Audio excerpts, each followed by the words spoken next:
नमस्कार, ग्लोबल न्यूजमा स्वागत छ। म पूजा गिरी। नमस्कार, म वसुधा केसी। सुरुमा हेडलाइन्स।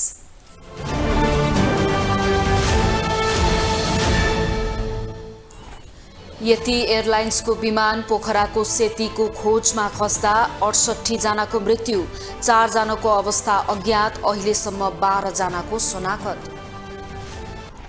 विमान दुर्घटनाबारे अध्ययन गर्न सरकारले बनायो 5 सदस्यीय जाँचबुझ आयोग, शोकमा भोलि देशभर सार्वजनिक बिदा। पवित्र स्थलमा स्नान र दान गरी माघे संक्रान्ति पर्व मनाइयो, थारू समुदायमा नयाँ वर्षको रौनक, मगरले मनाए सकराती।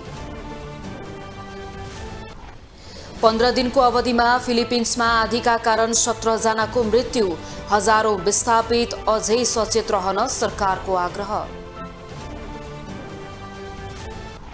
र एनबीए भलिबल च्याम्पियनशिपमा महिलातर्फको उपाधि पुलिसलाई, न्यू डायमन्ड स्पोर्ट्स 3-2 ले पराजित।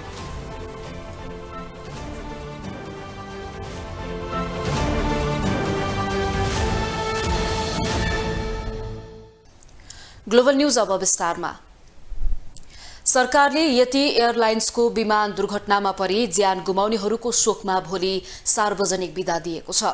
सरकारले दुर्घटनाबारे छानबिन गर्न 5 सदस्यीय उच्च स्तरीय आयोग गठन गर्ने निर्णय समेत गरेको छ। सरकारले यति विमान दुर्घटनामा परि ज्यान गुमाउनेहरूको शोकमा माघ 2 गते सार्वजनिक बिदा दिने भएको छ।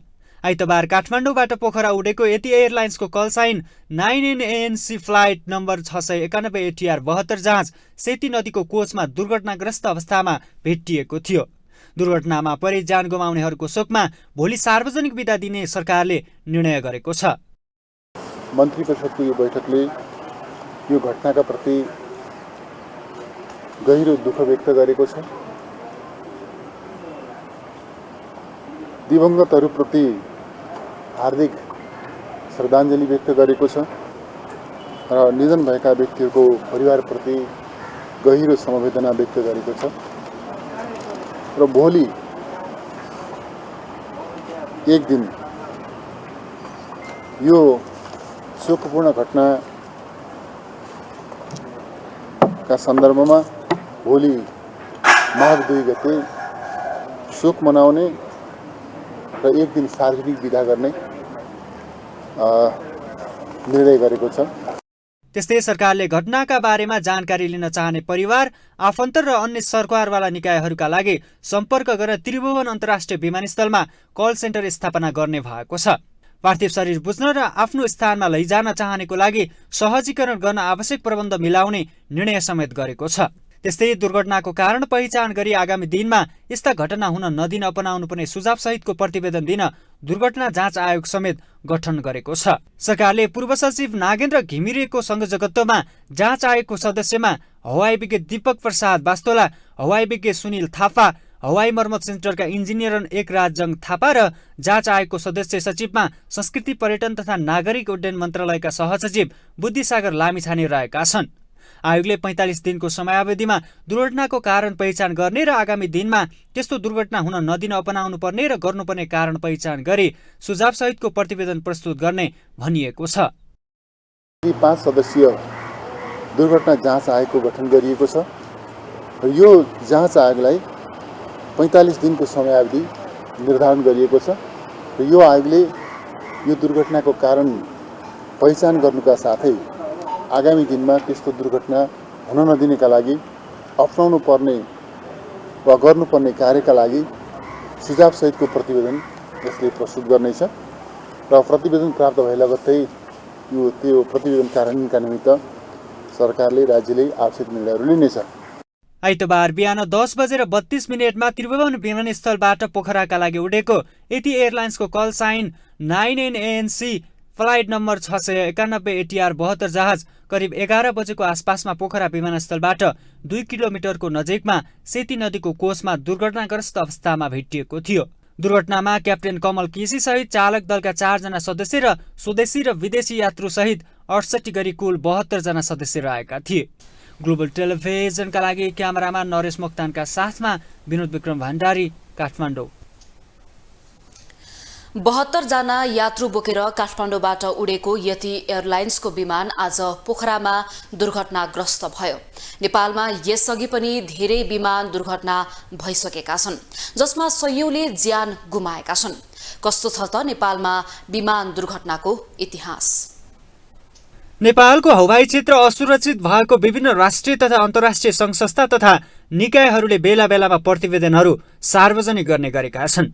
आइतबार बिहान काठमाडौँबाट पोखराका लागि उडेको 9ANC विमानका चालक दलका 4 जना सदस्य सहित 68 यात्रु सवार थिए। 68 यात्रुमध्ये 3 जना शिशु तथा बालबालिका र 62 वयस्क रहेका थिए। यससँगै नेपालमा 95 विमान दुर्घटना भएका छन् भने 900 बढीले ज्यान गुमाएका छन्। नेपालमा विमान दुर्घटनाहरू कहिले र कसरी भएका थिए त? नेपाली आकाशमा सन् 2006 मा ताप्लेजुङमा श्री एयरलाइन्सको हेलिकप्टर दुर्घटनामा 24 जनाले ज्यान गुमाएका थिए। विक्रम सम्वत 2012 मा कालिङ्गा एयरको दुर्घटनामा 2 जनाको निधन भएको थियो। 2075 साल जेठ 2 गते मगालु एयरको कार्गो विमान सुर्खेतबाट हुम्लाको सिमिकोटका लागि उडेको केही बेरमै दुर्घटनामा परेको थियो। 2074 साल 28 गते नेपाली विमान इतिहासमा सबैभन्दा दुःखद दिनका रूपमा लेखिएको छ। बङ्गलादेशको ढाकाबाट नेपालका लागि आएको US बङ्गाल 738 एयरक्राफ्ट विमान अवतरणका क्रममा रनवेमा नै दुर्घटनाग्रस्त भयो। विमानमा चालक दलका 4 सदस्य सहित 71 जना यात्री सवार थिए, जसमध्ये केहीलाई घटनास्थलबाट जीवित उद्धार गरिए पनि 51 जना यात्रीको दुःखद निधन भएको थियो। 2074 को जेठ 13 गते लुक्लामा गोमा एयरको कार्गो विमान दुर्घटनामा हुँदा चालक पारस कुमार राईको ज्यान गयो भने 17 गते बाजुरामा सेनाको जहाज खस्दा पाइलट कौशल गुरुङ सहित 2 जनाको निधन भयो। त्यस्तै विक्रम सम्वत 2013 जेठ 13 मा इन्डियन एयरलाइन्सको विमान दुर्घटनामा परि 14 जनाको निधन भयो। विक्रम सम्वत 2049 असोज 12 गते ललितपुरको भट्टे डाँडामा पाकिस्तानबाट नेपाल आउँदै गरेको पाकिस्तान इन्टरनेसनल एयरलाइन्सको विमान दुर्घटनामा 36 जना नेपाली नागरिक सहित विमानमा सवार 167 जनाको ज्यान गएको थियो। त्यसैगरी विक्रम सम्वत 2048 सालमा रसुवा जिल्लाको ग्याङफेदीमा थाई एयरवेजको विमान दुर्घटनामा हुँदा 113 जनाको मृत्यु भएको थियो। त्यस्तै 2065 साल असोज 22 गते सोलुखुम्बु जिल्लाको लोक्लामा यति एयरलाइन्सको विमान दुर्घटनामा भयो। यसमा 18 जना यात्रीको मृत्यु भएको थियो। त्यसैगरी 2067 भदौ 8 गते मकवानपुरको शिखरपुर स्थित तोरीबारीमा अग्नि एयरको विमान दुर्घटनामा हुँदा 14 जना यात्रीको निधन भएको थियो। 2067 के मङ्सिर 29 गते ओखलढुङ्गामा तारा एयरको विमान दुर्घटना भयो, जसमा 22 जना यात्रीले ज्यान गुमाएका थिए। यस्तै विमान दुर्घटनाको श्रृङ्खला 2068 असोज 8 गते पनि दोहोरियो। ललितपुरको कोनडाँडामा भएको दुर्घटनामा 19 जनाको मृत्यु भएको थियो। त्यस्तै 2068 सालकै कार्तिक 1 गते नेपालगञ्जबाट काठमाडौँ आउँदै गरेको नेपाली सेनाको विमान दुर्घटनामा हुँदा 6 जनाको मृत्यु भयो। 2069 जेठ 1 गते अग्नि एयरको विमान जोमसोममा दुर्घटना भयो, 15 जनाले ज्यान गुमाएका थिए। त्यस्तै 2069 असोज 12 गते सीता एयरको विमान काठमाडौँ उपत्यका भित्रै मनोहरा खोला किनारमा दुर्घटना भएको थियो, जुन दुर्घटनामा 19 जनाको निधन भएको थियो। यस्तै 2070 फागुन 4 मा नेपाल वायु सेवा निगमको विमान दुर्घटना भएको थियो। अर्घाखाँची जिल्लामा भएको यस दुर्घटनामा 18 जनाले ज्यान गुमाएका थिए। त्यस्तै 2072 साल फागुन 12 गते पनि विमान दुर्घटना भयो। तारा एयरको यो विमान पोखराबाट जोमसोमका लागि उडेको थियो। म्याग्दीमा दुर्घटना भएको यस विमानमा 23 जना यात्री सवार रहेका थिए। सन् 2019 मा ताप्लेजुङको फोङलिङ सिग्नेभिरमा एयर डाइनेस्टिकको हेलिकप्टर दुर्घटना हुँदा संस्कृति पर्यटन तथा नागरिक उड्डयन मन्त्री रविन्द्र अधिकारी सहित 7 जनाको मृत्यु भएको थियो। त्यस्तै गत जेठ 15 मा तारा एयरको विमान मुस्ताङमा दुर्घटना भएको थियो, जसमा 22 जनाले ज्यान गुमाएका थिए। नेपालको भौगोलिक अवस्थाका कारण धेरैजसो हवाई दुर्घटना हुने गरेको भए पनि पछिल्ला दिनमा यसको कारण खराब मौसम, विमान चरासँग ठोकिनु तथा प्राविधिक कारण लगायतबाट एकपछि अर्को दुर्घटना थपिने गरेको विभिन्न अध्ययनले देखाएको छ। नागरिक उड्डयन प्राधिकरणको तथ्याङ्क अनुसार 95% दुर्घटना प्राविधिक कारणले हुने देखाइएको छ। ग्लोबल टेलिभिजनका लागि क्यामेरामा नरेश मोक्तानको साथमा विनोद विक्रम भण्डारी, काठमाडौँ। पोखरामा भएको विमान दुर्घटना विश्वप्रख्यात अन्तर्राष्ट्रिय मिडियाहरूले पनि हेडलाइन बनाए। नेपालको पोखरामा भएको यति एयरलाइन्सको विमान दुर्घटनाको घटनालाई अन्तर्राष्ट्रिय मिडियाहरूले प्राथमिकताका साथ प्रसारण गरेका छन्। पोखरामा भएको यति एयरलाइन्सको विमान दुर्घटना विश्वका चर्चित मिडियाहरूको हेडलाइन भनेको छ। पोखराको सो दुर्घटना नेपाली मिडियाको मात्रै नभएर उच्च प्राथमिकताको साथ अन्तर्राष्ट्रिय मिडियाको समेत हेडलाइन बनेको हो। अन्तर्राष्ट्रिय मिडियाहरूले निकै चासो दिएर सो दुर्घटनालाई प्राथमिकताको साथ प्रकाशन गरिरहेका छन्। कतिपय अन्तर्राष्ट्रिय मिडियाहरूले नेपालमा विमान दुर्घटना हुनु सामान्य विषयको रूपमा लिएका छन् भने कतिपयले गम्भीरताको साथ हेरेका छन्। अन्तर्राष्ट्रिय मिडियाहरू बीबीसी, सीएनएनदेखि छिमेकी मुलुक भारतका मिडियाहरूसम्मको मुख्य समाचार पोखरामा भएको दुर्घटना बनेको छ। बीबीसी अनलाइनले मुख्य समाचार बनाउँदै लेखेको छ, नेपालको पोखरा विमानस्थलमा जहाज अवतर हुने क्रममा दुर्घटना भएको छ। जहाजमा 68 नेपाली र 15 विदेशी भएको र 15 विदेशीमा 5 भारतीय, 4 रसियन र 2 कोरियाली भएको समेत बीबीसीले उल्लेख गरेको छ। सेती नदी क्षेत्रमा नेपाली सेनाका 200 जवान खटिएको बीबीसीले लेखेको छ। साथै बीबीसीले नेपालमा विमान दुर्घटना हुनु सामान्य विषय रहेको समेत उल्लेख गरेको छ। अमेरिकी विश्व समाचार च्यानल सीएनएन र द टाइम्स अफ न्युयोर्कले पनि नेपालको जहाज दुर्घटनाको समाचारलाई ब्रेकिङको रूपमा प्रकाशन गरेको छ। सीएनएनले राजधानी काठमाडौँभन्दा 129 किलोमिटर पश्चिम क्षेत्रमा जहाज दुर्घटना भएको उल्लेख गरेको छ। गत वर्षको मेमा तारा एयरको 14,500 मिटर फिटमा दुर्घटना हुँदा 22 को मृत्यु भएको भन्दै सीएनएनले नेपालको यो दुर्घटना पछिल्लो 10 वर्षमा भएको 10औं दुर्घटना भएको लेखेको छ। कतारको विश्व समाचार च्यानल अल जजिराले नेपालको दुर्घटना समाचारलाई प्रमुखताका साथ प्रकाशन गरेको छ। अल जजिराले प्रधानमन्त्री पुष्पकमल दाहाल प्रचण्डले आपतकालीन बैठक बोलाएको भन्दै नेपालमा योभन्दा अगाडि सन् 2018 मा युएसए बंगलाको जहाज दुर्घटनामा 49 र गत मेमा भएको तारा एयरको दुर्घटनामा 22 जनाको मृत्यु भएको उल्लेख गरेको छ। जर्मन विश्व च्यानल डेचे भेलेले नेपालको हवाई दुर्घटनाको समाचार प्राथमिकताका साथ प्रकाशन गरेको छ। समाचारमा नेपालमा मौसम पूर्वानुमानको अत्याधुनिक पूर्वाधार नभएको तथा सेफ्टी स्ट्यान्ड पालना नहुने भन्दै जोखिम भएको लेख्दै युरोपेली आकाशमा नेपाली जहाज उड्न प्रतिबन्ध लगाएको लेखेको छ। चीनको विश्व समाचार च्यानल सीजीटीएनले नेपालको हवाई दुर्घटनाको समाचार उत्तिकै प्राथमिकतामा राखेको छ। उचित तालिम र मर्मत सम्मारको अभावले नेपालको हवाई सुरक्षा कमजोर भएको सीजीटीएनले उल्लेख गरेको छ। रुसी विश्व च्यानल आरटीले नेपालको जहाज दुर्घटनाको समाचार प्राथमिकताका साथ प्रकाशन गरेको छ। भिडियो सामग्री सहित प्रकाशन गरिएको समाचारमा नेपालका प्रधानमन्त्री दाहालले आपतकालीन बैठक बोलाएको समेत उल्लेख गरेको छ। यस्तै टर्कीको विश्व च्यानल टीआरटी वर्ल्डले पनि नेपालको जहाज दुर्घटनाको समाचार प्राथमिकताका साथ प्रकाशन गरेको छ। सन् 1992 मा पाकिस्तान इन्टरनेसनल एयरलाइन्सको जहाज दुर्घटनामा 167 को ज्यान गएको, त्यो भन्दा 2 महिना अगाडि थाई एयरको दुर्घटनामा 113 को ज्यान गएको भन्दै टीआरटी वर्ल्डले सन् 2018 मा भएको ब्युस बंगला विमानको दुर्घटनामा पनि 51 जनाको ज्यान गएको तथ्याङ्क प्रस्तुत गरेर नेपालमा जहाज दुर्घटना धेरै हुने लेखेको छ। यता छिमेकी मुलुक भारतका प्रायजसो सबै मिडियाले प्राथमिकताका साथ समाचार प्रकाशन गरेका छन्। भारतका टाइम्स अफ इन्डिया, आज तकदेखि जी न्यूज सम्मका सबै मिडियाले प्राथमिकताका साथ समाचार सम्प्रेषण गरेका छन्। विश्वका अन्य मिडियाहरू the Economic Times, the Japan Times लगायतका मिडियादेखि द प्रिन्ट न्यूज लाइभ सम्मले ब्रेकिङ न्यूज भन्दै उच्च प्राथमिकताका साथ प्रकाशन गरेका छन्। ग्लोबल टेलिभिजनको लागि एजेन्सीको सहयोगमा विशाल पुरीको रिपोर्ट। अब पालो ग्लोबल भोइसको।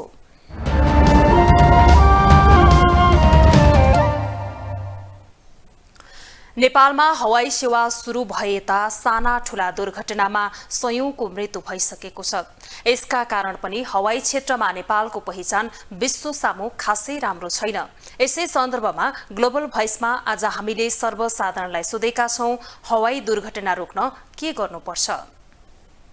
तपाईँ हामी सबैलाई दुःख लागेको छ। उहाँहरू परिवार सबैमाथि म एकदम दुःख प्रकट गर्छु। तर देशले राम्रोसँग बुझोस्, राज्यले राम्रोसँग बुझोस्, राम्रोसँग उडान उडाओस्, यही नै राज्यलाई चाहिँ सुझाव दिन्छु। मेन्टेनेन्स गरिएको इन्जिन र मेन्टेनेन्स गरिएका डेनपेन्ट गरिएका प्लेनहरू ल्याउनाले 2-4 अर्ब साथमा भएका व्यक्तिहरूले चाहिँ विशेष गरी एयरवेज कम्पनी खोल्ने र सेकेन्ड ह्यान्ड प्लेनहरू ल्याएर व्यावसायिक रूपमा एयरवेज व्यवसाय सञ्चालन गर्ने र त्यसले गर्दाखेरि चाहिँ दुर्घटनाहरू निम्तिरहेको छ। त्यो अब पाइलटले पनि राम्ररी डिरेक्सन देख्न सक्छन् र अनि त्यसपछि दुर्घटना कम हुन्छ। अब यो पल्युसन धेरै भएको कारणले पनि हुनसक्छ, त्यही भएर पल्युसन कम गर्नुतिर हामीले चाहिँ लागि पर्नुपर्छ जस्तो लाग्छ। जब कुनै पनि एक्सिडेन्ट अथवा कुनै पनि दुर्घटना हुन्छ नि, अनि त्यसपछि मात्र चाहिँ यो भइदिया भए हुन्थ्यो, त्यो भइदिया भए हुन्थ्यो होइन, this should have been that होइन, things should have been better होइन, एक्सिडेन्ट नहुन्थ्यो होला भनेर चाहिँ भइदिया हुन्थ्यो भन्ने कुराहरूमा चाहिँ हामी जान्छौँ। तर त्योभन्दा अगाडि चाहिँ हाम्रो प्रिपरेसन कमी नै छ क्या, अनि त्यो कारणले गर्दाखेरि नै भइरहेको हुन्छ। अरू त्यही हो वातावरण, उताको वातावरण कस्तो छ, यता वातावरण कस्तो छ, दुईपट्टि हेरेर मिलाएर, दुईपट्टि कनेक्सन मिलाएर अनिखेर मात्रै जहाज उडाउन राम्रो हुन्छ जस्तो लाग्छ। आइतबार काठमाडौँबाट पोखरा उडेको यति एयरको जहाज पोखरामा दुर्घटना भयो। विमान दुर्घटनाबारे विभिन्न अड्कल चलिरहँदा विज्ञले भने दुर्घटना प्राविधिक कारणले हुन सक्ने अनुमान गरेका छन्। आइतबार बिहान काठमाडौँबाट पोखरा उडेको यति एयरको जहाज पोखरामा दुर्घटनाग्रस्त भयो। दुर्घटनाग्रस्त विमानमा 4 जना चालक दलका सदस्य सहित 68 यात्री सवार थिए। विमान दुर्घटना भएपछि सरकारले 5 सदस्यीय जाँचबुझ आयोग समेत गठन गरेको छ। 45 दिनभित्र प्रतिवेदन बुझाउने कार्यदेश पाएको आयोगले सोमबारदेखि नै काम शुरू गर्ने बताइएको छ। तर नेपालमा हुने अधिकांश दुर्घटनामा मानवीय कारण रहने गरेको छ। मेरो त हेर्नुहोस्, नेपालका दुर्घटनाहरूमा 98% ह्युमन एररै आएको छ। 2% मात्रै मेकानिकल फेल्युरहरू देखिएका छन् अहिलेसम्मको इन्भेस्टिगेसनको डाटा पल्टाएर हेर्नुभयो भने। अनि आजको दुर्घटना भयो भने मलाई चाहिँ नि ह्युमन एररै जस्तो लाग्छ। आइतबार भएको दुर्घटनाको कारण खोज्न सरकारले आयोग समेत गठन गरेको छ। आयोगले जाँचबुझ गरेर प्रतिवेदन तयार गर्ने जिम्मेवारी पाएको छ। आइतबारको दुर्घटना भने प्राविधिक कारणले हुन सक्ने नागरिक उड्डयन प्राधिकरणका पूर्व महानिर्देशक राजकुमार केसीले बताउनुभयो। आइतबार पोखराको मौसम पनि सफा रहेका कारण मानवीय कारणले हुन नसक्ने उनको तर्क छ। हाम्रो जस्तो आजको घटना मैले हेर्दाखेरि अरे म आफै पनि म एकदम घोत्लिरहेको छु क्या।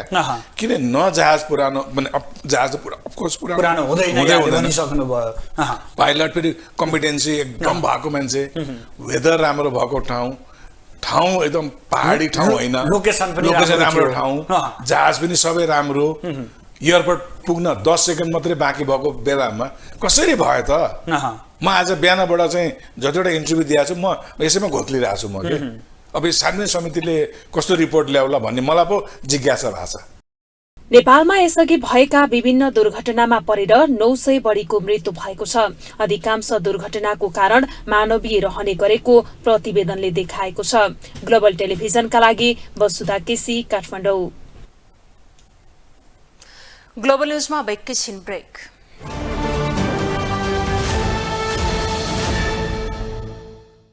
आइतबार देशभर माघे संक्रान्ति पर्व मनाइएको छ। सनातन धर्मावलम्बीले पवित्र तीर्थस्थलमा स्नान, तर्पण र दान गरी यो पर्व मनाएका हुन्। थारू समुदायले नयाँ वर्षका रूपमा माघी पर्व मनाएका छन् भने मगर समुदायमा सकराती पर्वको रौनक देखिएको छ। अन्य विभिन्न जात जातिले पनि यो पर्व उल्लासका साथ मनाएका छन्। आइतबार देशभर माघे संक्रान्ति पर्व मनाइएको छ। नजिकका नदी तथा ताल तलाउमा स्नान गरेर चोखो भई पूजाआजा गरी घिउ, चाकु, तरुल खाएर माघे संक्रान्ति पर्व मनाइएको हो। यता माघे संक्रान्तिलाई मगर समुदायले आफ्ना पितृहरूलाई सम्मान गर्ने, प्रकृतिलाई पुज्ने र आफ्ना चेलीहरूलाई पुज्दै पारिवारिक रूपमा हर्षोल्लासका साथ यो पर्व मनाउने गरेका छन्। त्यसैगरी थारू समुदायले आजको दिनलाई नयाँ वर्षको दिनको रूपमा पनि मनाउने गरेको छ। यस दिनमा ठूला बडासँग आशीर्वाद लिने, मुखिया चुन्ने र नयाँ सोचका साथमा आगामी दिन बिताउने कामना सहित मिठो मसिनो खाँदै मनाउने गरिन्छ। काठमाडौँमा नेपाल मगर संघ केन्द्रीय समितिको आयोजनामा 3 दिने राष्ट्रिय सांस्कृतिक महोत्सवको आयोजना गरी माघे संक्रान्ति पर्व मनाइँदैछ। काठमाडौँको टुडीखेलमा भएको सो महोत्सवमा देशभरबाट मगर समुदायको प्रतिनिधित्व रहेको छ। आफ्नो वेशभूषा तथा गरगहनामा सजिएका व्यक्तिहरूले महोत्सवमा रौनकता थपेका छन्।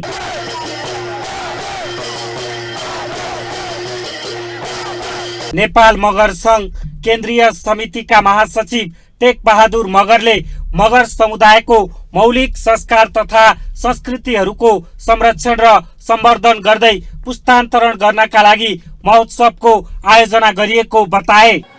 जति पनि हाम्रो चाहिँ संस्कार संस्कृतिहरू चाहिँ छन् यसको संरक्षण गर्नुपर्दछ यसको संरक्षण सम्वर्धन गर्दै पुस्तान्तरण चाहिँ गरिनुपर्दछ र नेपाल आफैमा बहुभाषिक बहुजातीय बहुसांस्कृतिक बहुधार्मिक देश भएको हिसाबले पनि नेपालमा जति पनि जात जातिका संस्कृतिहरू छन् ती सबै संस्कृतिहरूलाई नेपाल राज्यबाट अर्थात् चाहिँ सरकारबाट सूचीकृत गरेर सांस्कृतिकहरूको चाहिँ सूचीकृत गरेर चाहिँ यी सबै सभ्यताहरूलाई चाहिँ नेपाल सरकारको राष्ट्रिय संस्कृतिमा चाहिँ सूचीकृत गर्नुपर्दछ भन्ने नै हाम्रो चाहिँ माग चाहिँ रहेको छ। त्यसैगरी आइतबार देशभरका थारू समुदायले माघी पर्व मनाएका छन्। थारू समुदायले माघे संक्रान्तिलाई नयाँ वर्षको दिनको रूपमा पनि मनाउने गरेका छन्। यस दिनमा ठुला बडासँग आशीर्वाद लिने, मुखिया चुन्ने र नयाँ सोचका साथमा आगामी दिन बिताउने कामना सहित मिठो मसिनो खाँदै मनाउने गरिन्छ।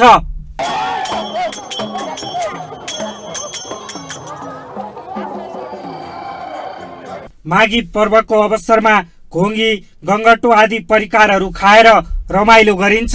माघी पर्वको अवसरमा काठमाडौँको टुडी खेलमा थारू राष्ट्रिय माघी महोत्सवको आयोजना गरी मनाइएको छ। साथै महोत्सवमा मौलिक प्रकारका परिकारहरूको प्रदर्शनी तथा बिक्री वितरण पनि भइरहेको छ। थारू राष्ट्रिय माघी महोत्सव मूल आयोजक समितिका सदस्य तथा आर्थिक विभाग प्रमुख चन्द्र प्रसाद चौधरीले माघी महोत्सव उत्साहपूर्ण रूपमा चलिरहेको बताए। थारू समुदायहरूको आजको दिन विशेष त थारू समुदायको नयाँ वर्ष र देशैभरि हामीले महोत्सव, मेला र माघी संक्रान्ति, माघी पर्व, खिचरा, खिचडी हैन, तिला संक्रान्ति विभिन्न नामले जिल्लै पछि विभिन्न नाम छ। थारू समुदायहरूको विशेषता आज नयाँ सोचको साथ अगाडि बढ्ने, जस्तो पुरानै कुनै यदि कसैसँग नराम्रो छ भने, रिस राख्छ भने त्यसलाई त्यागेर नयाँ सोचको साथ आउने दिनमा तपाईँको त्यो कुनै किसिमको गल्ती नहोस् र सबैको राम्रो होस् भन्ने उहाँको कामना गर्दै तपाईँको बर्गर चुन्ने चलन छ। थारू समुदायले थारू सम्वत 2646 नयाँ वर्षको रूपमा मनाएका छन्। विभिन्न समुदायले फरक फरक तरिकाले मनाउने माघे संक्रान्तिको पौराणिक तथा सांस्कृतिक महत्व समेत रहेको छ। ग्लोबल टेलिभिजनका लागि क्यामेरामा विजय ठकुराटीका साथमा अभिषेक सापकोटा, काठमाडौँ। माघे संक्रान्ति पर्वको अवसरमा तनहुँ र चितवनको देवघाट धाममा आज भव्य मेला लागेको छ। काली गण्डकी, त्रिशुली र नारायणी नदीको संगममा मकर स्नान गर्न देशभरका विभिन्न स्थानबाट भक्तजन देवघाट पुगेका हुन्। अत्यन्तै पवित्र मानिएको देवघाटमा स्नान गरी जप तर्पण पाठ गर्नाले मोक्ष प्राप्त हुने विश्वास गरिन्छ।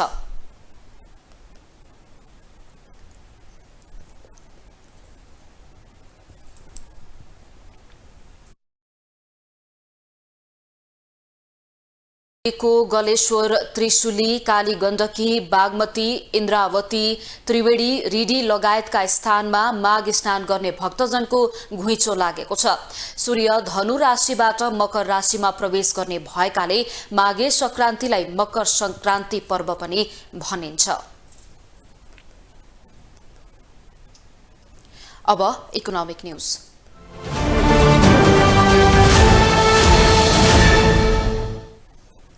नेपाल चेम्बर अफ कमर्सका अध्यक्ष राजेन्द्र मल्लले मुलुकमा प्रमुख चुनौतीका रूपमा रहेको बेरोजगारीको अवस्थालाई अन्त्य गर्न सामूहिक पहल गर्नुपर्ने बताउनु भएको छ। पोखरा चेम्बर अफ कमर्स कास्कीको चौथो साधारण सभामा अध्यक्ष मल्लले सामूहिक लगानी मार्फत उद्यमशीलता वृद्धि र रोजगारी सृजना गर्नुपर्ने बताउनु भएको हो।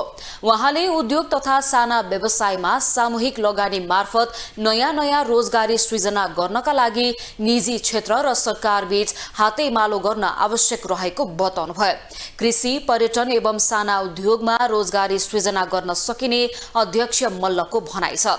विश्वविद्यालयमा अध्ययनरत विद्यार्थीलाई अतिरिक्त समयमा रोजगारी सृजना गराउने गरी योजना बनाउन अध्यक्ष मल्लले सरकारको ध्यानाकर्षण गराउनुभयो। सामूहिक लगानी मार्फत आर्थिक समृद्धि र रोजगारी सृजना गर्न सकिने उहाँको तर्क छ। अब इन्टरनेशनल न्यूज।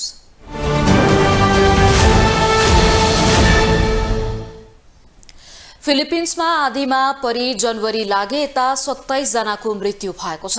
भारी वर्षा र बाढीले क्रिसमस सप्ताहान्तदेखि देशको दक्षिणी र मध्य टापुलाई त्रसित बनाएको छ भने हजारौंलाई घर छोड्न बाध्य पारेको छ। 83,000 भन्दा बढी मानिस विस्थापित केन्द्रहरूमा आश्रय लिएर बसेका र बाढी र भारी वर्षाका कारण 1200 भन्दा बढी घरमा क्षति पुगेको सरकारी अधिकारीहरूले जानकारी दिएका छन्। वर्षको सुरुदेखि नै कम्तीमा 3 वटा आँधीका कारण देशभर 27 जनाको ज्यान गएको नागरिक रक्षा कार्यालयले प्रतिवेदनमा जनाएको छ। 11 जना घाइते भएका र 3 जना बेपत्ता रहेको प्रतिवेदनमा उल्लेख रहेको छ। राज्यको मौसम पूर्वानुमानकर्ता PAGAS-ले लुजोनको मुख्य टापुको दक्षिणी छेउमा रहेको बिकोल प्रायद्वीप र केजोन प्रान्तमा भारी वर्षाको चेतावनी दिएको छ। फिलिपिन्स जलवायु परिवर्तनका प्रभावका लागि सबैभन्दा जोखिममा परेको राष्ट्रमध्ये परेको वैज्ञानिकहरूले बताएका छन्।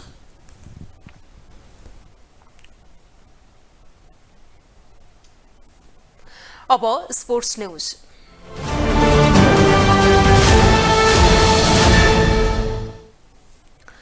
विभागीय टोली नेपाल पुलिस क्लबले 7औं संस्करणको NBA राष्ट्रिय भलिबल च्याम्पियनशिप अन्तर्गत महिलातर्फको उपाधि जितेको छ। त्रिपुरेश्वर स्थित राखेपको कबड हलमा सम्पन्न फाइनलमा न्यू डायमण्ड स्पोर्ट्स क्लबलाई 3-2 को प्रतिस्पर्धात्मक सेटमा हराएर पुलिस च्याम्पियन बनेको हो। पहिलो सेट 25-22 ले गुमाएको पुलिसले दोस्रो सेट 25-17 ले जितेको थियो। डायमण्डले तेस्रो सेट 27-25 ले जितेकोमा चौथो सेट पुलिसले 25-19 ले जितेको थियो। निर्णायक तथा 5औं सेटमा पुलिसले 15-11 को जित निकाल्न सफल भयो। यो सँगै पुलिसले 4 लाख नगद पुरस्कार पाएको छ। उपविजेता बनेको डायमण्डले 2 लाख रुपैयाँ हात पारेको छ। तेस्रो भएको एफएफले 1 लाख जितेको छ।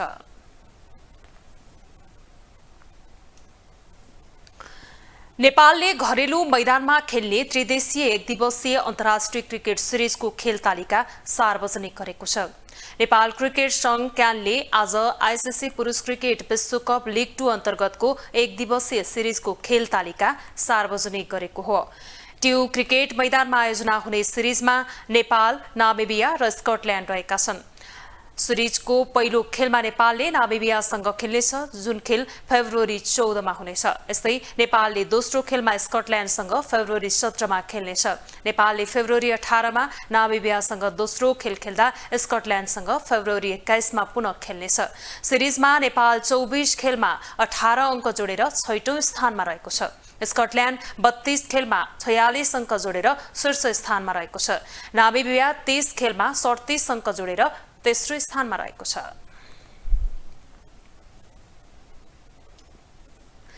ग्लोबल न्यूज अन्त्यमा अहिलेसम्मका हेडलाइन्स पुनः एकपटक।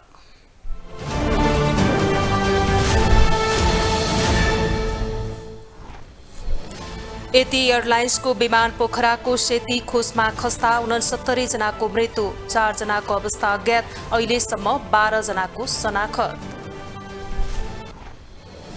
विमानस्थल दुर्घटनाबारे अध्ययन गर्न सरकारले बनायो 5 सदस्यीय जाँचबुझ आयोग, शोकमा भोलि देशभर सार्वजनिक विदा। पवित्र स्थलमा स्नान र दान गरी माघे संक्रान्ति पर्व मनाइयो, थारू समुदायमा नयाँ वर्षको रौनक, मगरले मनाए सकराती। 15 दिनको अवधिमा फिलिपिन्समा आँधीले 17 जनाको मृत्यु, हजारौं विस्थापित, अझै सचेत रहन सरकारको आग्रह। र NBA भलिबल च्याम्पियनशिपमा महिलातर्फको उपाधि पुलिसलाई, न्यू डायमण्ड स्पोर्ट्स 3-2 ले पराजित।